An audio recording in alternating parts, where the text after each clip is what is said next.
Hello students, अस्सलाम वालेकुम। उम्मीद है आप सब खैरियत से होंगे।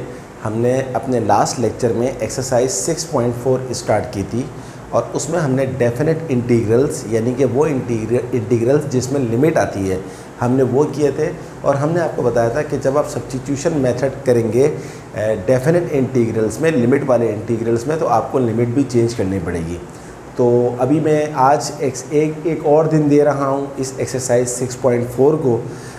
अब मैं आज वो क्वेश्चंस करवा रहा हूँ जिसमें ट्रिग्नोमेट्रिक फंक्शंस इन्वॉल्व हैं और उसमें किस तरह आप सब्स्टिट्यूशन करते हैं और उसमें किस तरह आप लिमिट चेंज करते हैं वो आप देखें। इस एक्सरसाइज में टोटल 12 क्वेश्चंस हैं।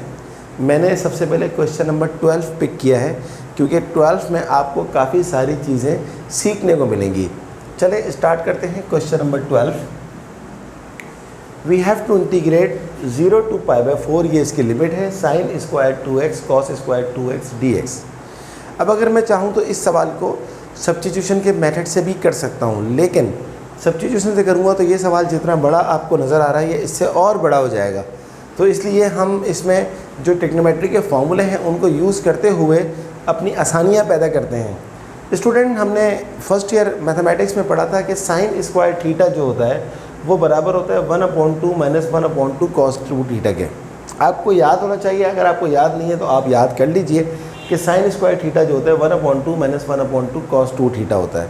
लेकिन देखिए हमें यहाँ पर चाहिए 2x यानी कि 2 थीटा चाहिए, डबल चाहिए। तो अगर यहाँ पर थीटा है तो यहाँ क्या लिखा हुआ है cos 2 थीटा। अगर मैं यहाँ पर कर दूँगा 2 थीटा तो ये डबल हो जाएगा, यानी कि यहाँ सिंगल था यहाँ डबल हो गया, यानी कि ये 1 थीटा था, 1 2 2 थीटा। अगर यहाँ 2 थीटा आ जाएगा तो 2 2 4 थीटा।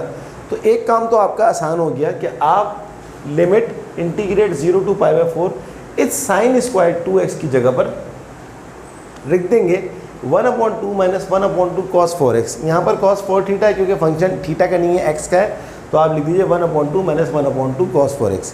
सिमिलरली फर्स्ट ईयर में 11th ग्रेड में एक फॉर्मूला होता है cos square theta is equal to 1/2 + 1/2 cos 2 theta. ये प्लस का साइन है,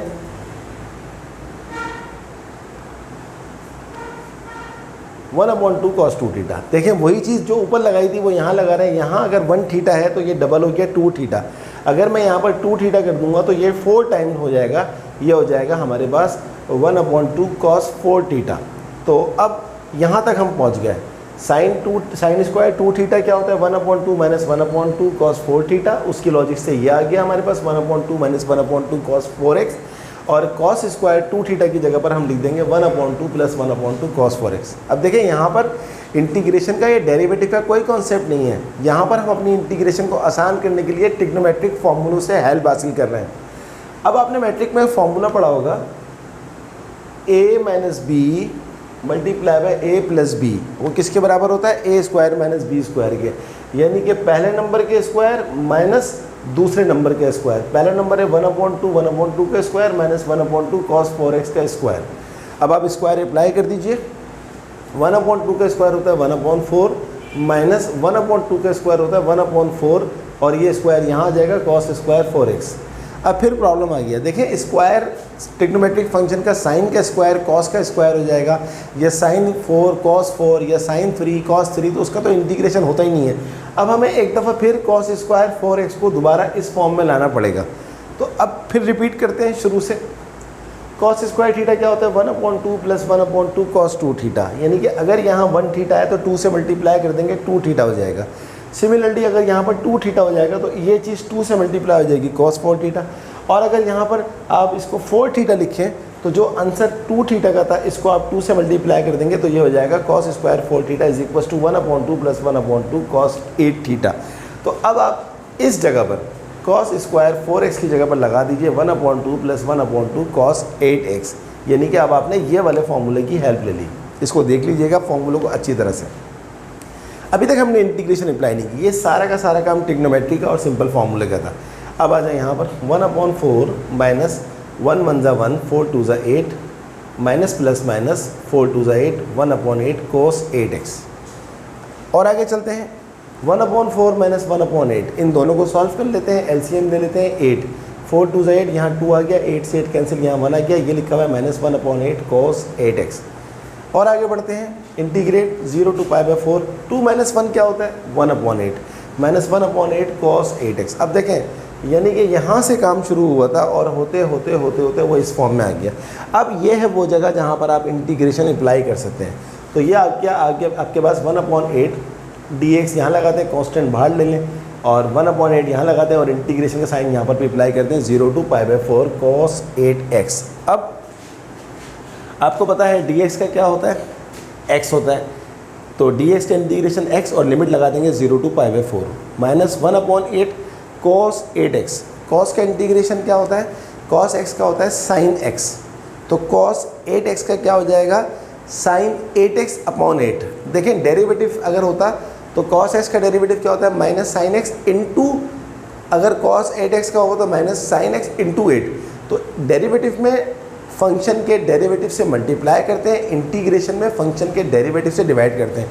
तो cos 8x का जो इंटीग्रेशन होगा वो sin 8x होगा, बट इसके डेरिवेटिव से डिवाइड करेंगे।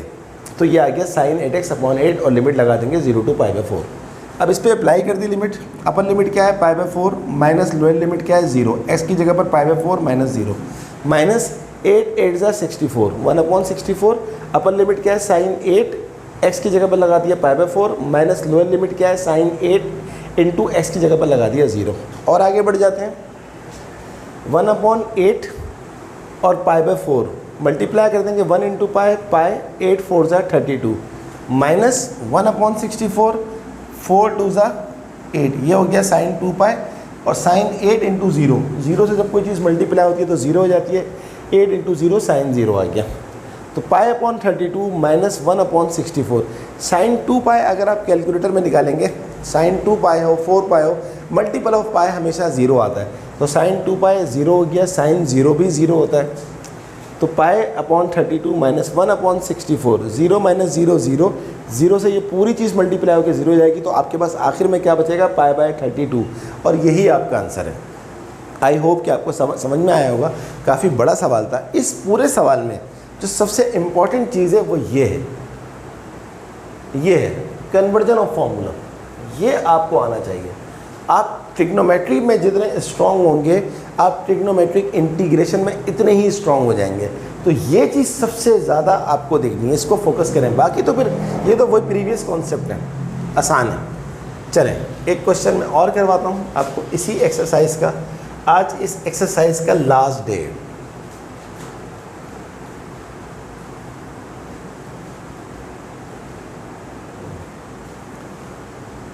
नेक्स्ट क्वेश्चन हम ले लेते हैं। ये मैंने लास्ट क्वेश्चन करवाया था आपको, मैं क्वेश्चन नंबर 8 भी आपको करवा देता हूँ। Integrate pi by 3 two pi by 6 sine square x cos x dx। It's very easy question. जो बेसिक कॉन्सेप्ट है, बुनियादी उसूल है इंटीग्रेशन का, वो मैंने आपको क्या बताया था कि क्या है कि फंक्शन का डेरिवेटिव मौजूद होना चाहिए। यहाँ पर फंक्शन क्या है जो पावर के नीचे लिखा हुआ होता है। पावर के नीचे क्या लिखा हुआ है sine x।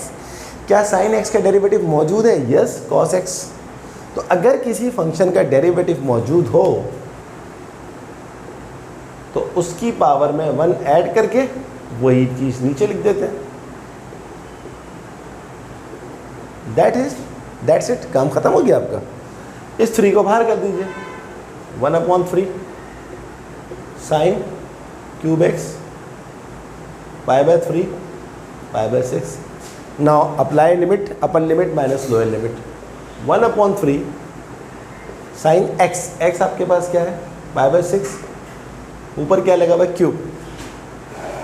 Sign lower limit क्या है पाई बाय 3, ऊपर क्यूब लगा हुआ है, क्यूब लगा दें। 1/3 साइन पाई बाय 6 कितना होता है 1/2। ये आप कैलकुलेटर में निकाल सकते हैं। साइन पाई बाय 3 क्या होता है √3/2 का क्यूब। ये आप कैलकुलेटर में फाइंड आउट कर लीजिएगा, यही आंसर आएगा। 1/3 1/2 का क्यूब क्या होता है 1/8। √3 का क्यूब क्या होता है 3√3/8। 1/3 8 एलसीएम ले लीजिए, 1 - 3 √3। 1/8 3 8 ज़ा 24, सॉरी 24, 1 माइनस 3 √3 आंसर। स्टूडेंट्स, मैं कोशिश करता हूँ कि मैं कैलकुलेटर यूज़ ना करूँ। विदाउट कैलकुलेटर मेरी कोशिश होती है कि मैं आंसर लेकर आऊँ, बट आपको तो एग्ज़ाम में कैलकुलेटर अलाउ है। आप यहाँ पर जब ये चीज़ आ जाए, इसके बाद आप कैलकुलेटर यूज़ करेंगे, आपका यही आंसर आ जाएगा। साइंटिफिक कैलकुलेटर की बात हो रही है, सही है। Okay, we will do one more question of this exercise.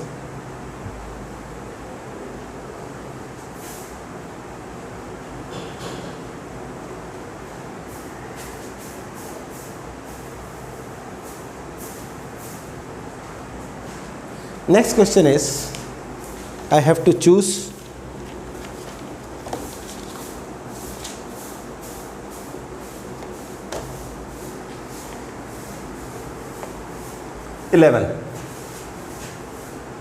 in question number 11, question is given 0 to pi 10 cube x sec x dx। Very easy question. सबसे पहले क्या करें, 0 टू पाई 10 क्यूब x को मैं कर सकता हूँ 10 स्क्वायर x इंटू 10x, और ये sec x dx पहले से लिखा हुआ।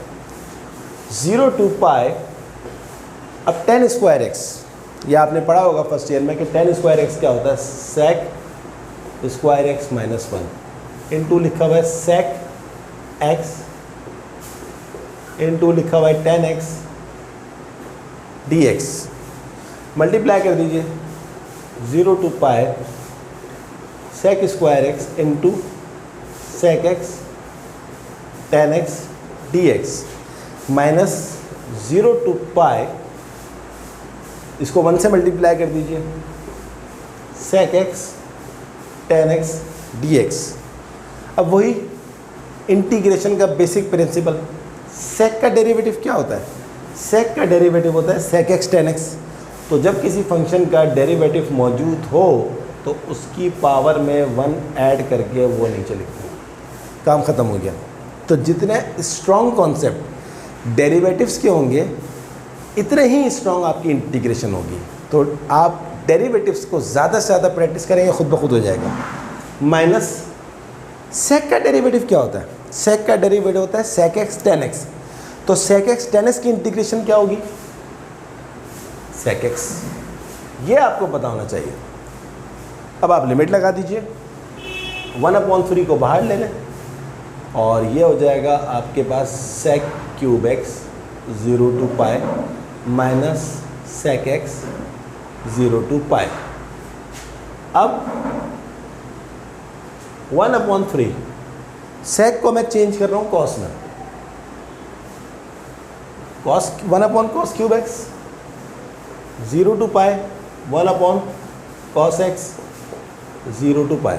अब लिमिट लगा दीजिए, 1/3 1/cos x, x कितना है cos पाई, ऊपर क्या है क्यूब, माइनस 1/cos x कितना लगा देंगे आप 0, ऊपर क्या है क्यूब, काम ख़त्म हो गया। अब यहाँ लगा दें 1/cos x कितना है पाई, माइनस 1/cos x कितना है 0। तो 1/3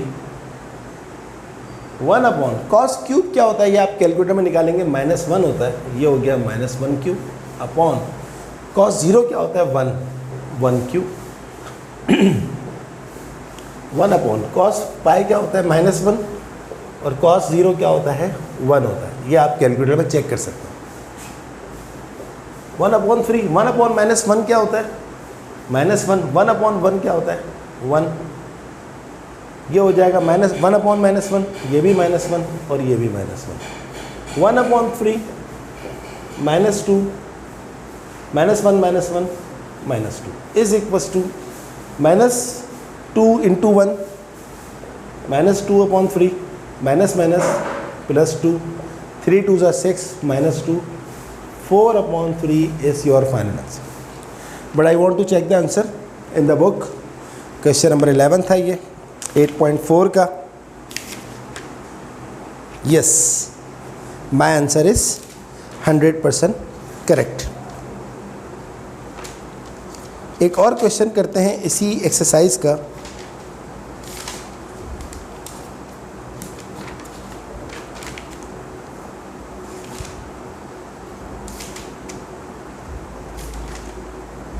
मैं ले रहा हूँ क्वेश्चन नंबर 10, क्योंकि 10 में भी आपको काफ़ी सारी बातें सीखने को मिलेगी।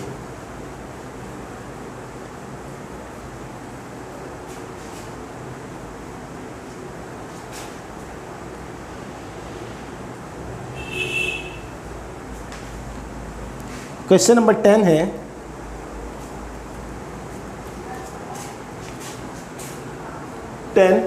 Integrate pi by 6 two pi by 2 cos cube x upon sine x root dx। अभी मैंने आपको थोड़ी देर पहले 2 सवाल करवाए, 3 सवाल, तो उसमें तीनों में कहीं पर भी सब्स्टिट्यूशन की ज़रूरत नहीं थी, बट ये सवाल ऐसा है जहाँ पर सब्स्टिट्यूशन की ज़रूरत होगी। तो लेट कर लेते हैं, let u is equals to sine x du by dx। Sine x का डेरिवेटिव क्या होता है? cos x। तो du हमारे पास हो गया cos x dx। काम ख़त्म हो गया। आगे चलते हैं। अब क्योंकि हमने लिमिट लगी हुई है x की, फंक्शन अब आ रहा है u का, तो अब हम लिमिट भी चेंज करेंगे। लिमिट चेंज कैसे करते हैं? आपके पास u क्या है? Sine x। तो u is equals to sine x कितना है? Upper limit pi by 2। Sine pi by 2 अगर आप कैलकुलेटर में निकालेंगे तो ये 1 होता है। आप चाहें तो चेक कर लीजिए। Sine x pi by 6, sine pi by 6 होता है 1/2। आप चाहें तो कैलकुलेटर में चेक कर लेंगे, यही आंसर आएगा। अब हम अपने सवाल को फिर लिख लेते हैं। डॉट, ये कॉस क्यूब x लिखा हुआ है, इसको मैं अगर इस तरह लिख दूँ, cos square x into cos x D x upon sine x का रूट, कोई फ़र्क नहीं पड़ा, वही चीज़ लिखी हुई, cos square x into cos x cos cube x होता है। अब हम अपनी सवाल पर आते हैं। लिमिट हमारी हो गई है 1 और 1 अपॉन कॉस स्क्वायर एक्स। अब प्रॉब्लम क्या है हमारे पास? कॉस स्क्वायर एक्स को भी यू की फॉर्म में लाना है, तो हमारी मदद कौन करेगा? हमारी मदद करेगा ये चीज़ हमारी मदद करेगी। स्क्वायरिंग ऑन बोथ साइड कर लें तो ये हो जाएगा u square is equals to sine square x. दोनों तरफ 1 में से माइनस कर दें, 1 minus u square is equals to 1 minus sine square x. आपने ग्रेड 10 में पढ़ा था, क्या होता है? Cos square x. तो अब आपके पास क्या बनकर आ गया? कॉस स्क्वायर एक्स की जगह पर आप क्या रखेंगे? 1 minus u square dot cos x D x. आपके पास क्या है? D you upon sine x. आपके पास क्या है? यू का रूट। देखिए पूरा फंक्शन ट्रांसफॉर्म हो गया किस में? u की फॉर्म में। Integrate 1/2 1 minus u square D you upon, ये क्या होता है? रूट का मतलब होता है 1/2।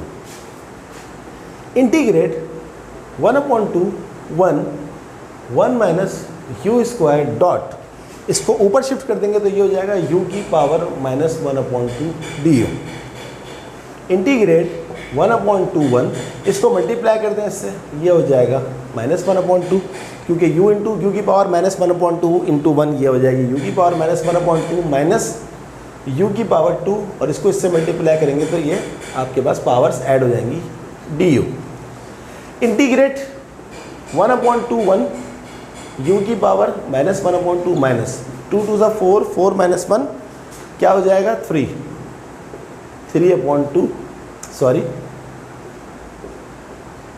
du। अब ये इंटीग्रेशन की फॉर्म में आ गया है, तो बस अब इसको इंटीग्रेट कर देते हैं। 1/2 1 u की पावर माइनस 1/2 du 1/2 1 u की पावर 3/2 du। इसके बाद u का डेरिवेटिव 1 है तो जस्ट इसकी पावर में 1 ऐड करके वही चीज़ नीचे लिख देंगे। तो -1/2 में जब आप 1 ऐड करेंगे तो +1/2 आ जाएगा। ये मैं डायरेक्ट लिख रहा हूँ। 1/2 पावर में ऊपर भी आ जाएगा, नीचे भी आ जाएगा। अब नीचे 1/2 आ गया तो पलट के क्या हो जाएगा 2 मल्टीप्लाई में, और लिमिट क्या है 1/2 1 माइनस u की पावर 3/2। उसका इंटीग्रेशन क्या होगा 3/2 + 1 क्या होता है 5/2।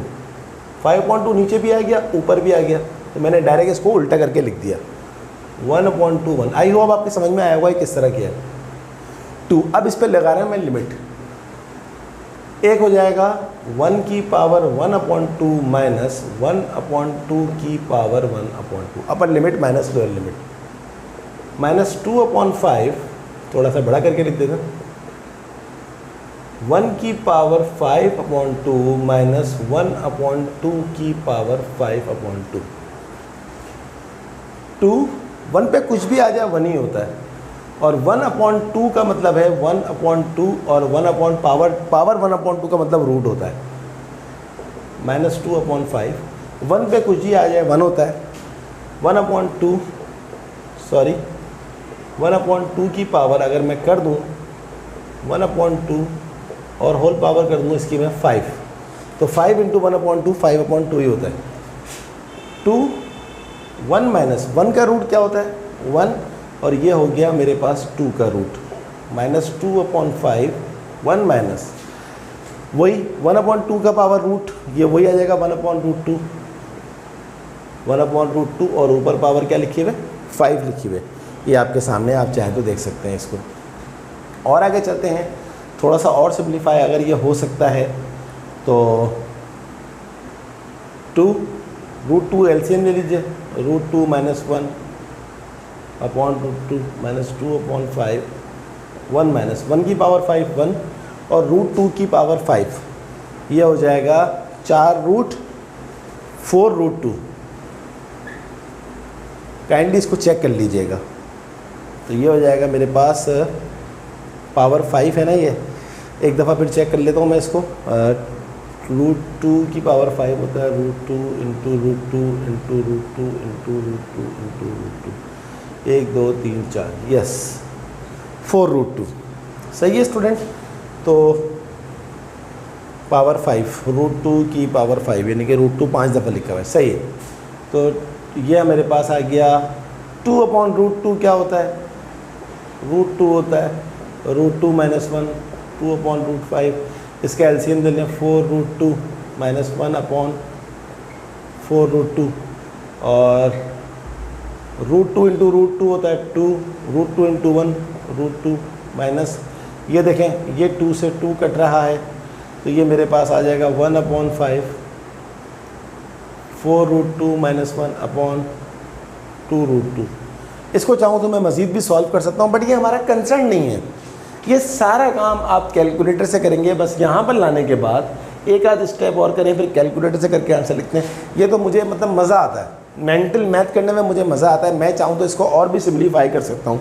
हो सकता है मैंने कोई जल्दी में कोई एक आध स्टेप गलत कर दिया होगा, आप उसको चेक कर लीजिएगा, लेकिन ये काम कैलकुलेटर का है। आपको जो मैंने सिखाया वो ये काम है, ये सारा काम। तो आज हमारी एक्सरसाइज 6.4 100% कंप्लीट हो गई है। जो रिमेनिंग क्वेश्चंस हैं, बहुत थोड़े रिमेनिंग क्वेश्चंस हैं, वो भी करें, जो मैं बोर्ड पे करवाता हूँ वो भी करें।